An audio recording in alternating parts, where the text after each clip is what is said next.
Page 88, exercise 5.5. We're dealing with 4-note broken chords, or an extended position. Remember, with a chord, if I take a C chord, it's 1, 3, 5. I want the extended position. I'm going to do the octaves here, and that changes the fingering. And that's what we have here.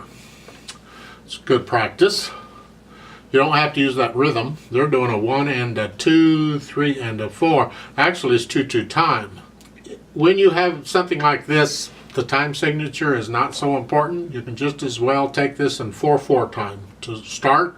Eventually, they want you to feel it in 2.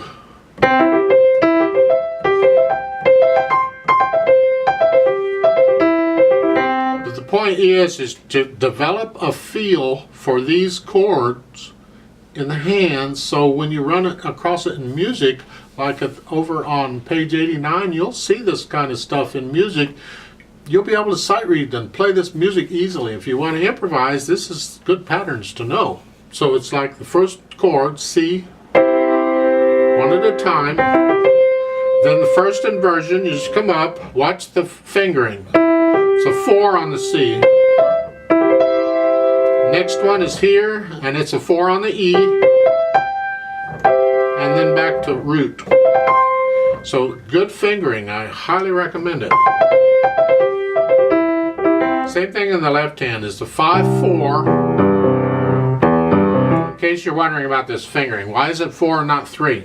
Well, the idea is in a standard fingering, there's different fingering styles, but I was taught that when you have chords like this, or notes, broken chord, whatever, if it is an interval of a third or less, use 4th finger. Save the other fingers for other stuff, you're going to need them. So if it's a 4th, then you can use 3rd finger. Otherwise, use 4th finger. I got the habit, I finally got it. It's not the best, the easiest to do. Eventually you get in the habit of that feel between 5 and 4. You spread those out. Even if you have small hands, you can still do it. You may think, I can't do that. Well, you're cutting yourself short then. Bad attitude. So do these. So if it's a 3rd, use 4th finger. 3rd finger. Good. And it's good to know. And then it doesn't hurt to do them together.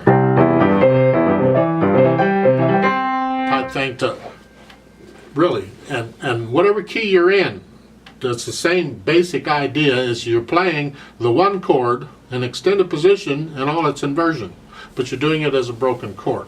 So if I'm in the key of G, I'm going to do G. Okay.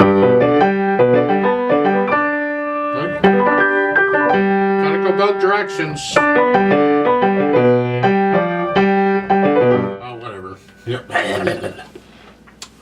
So over on page 89, that's really kind of what they're doing. Oh, they're doing G major. I didn't even notice it. I should have said, well, in your key, if you're in the key of E minor, have we done minors yet? It's the same thing. You take the 1 chord and you just play it. Any of them you do that. You can do that with all 12 keys. And that's exercise 5.5.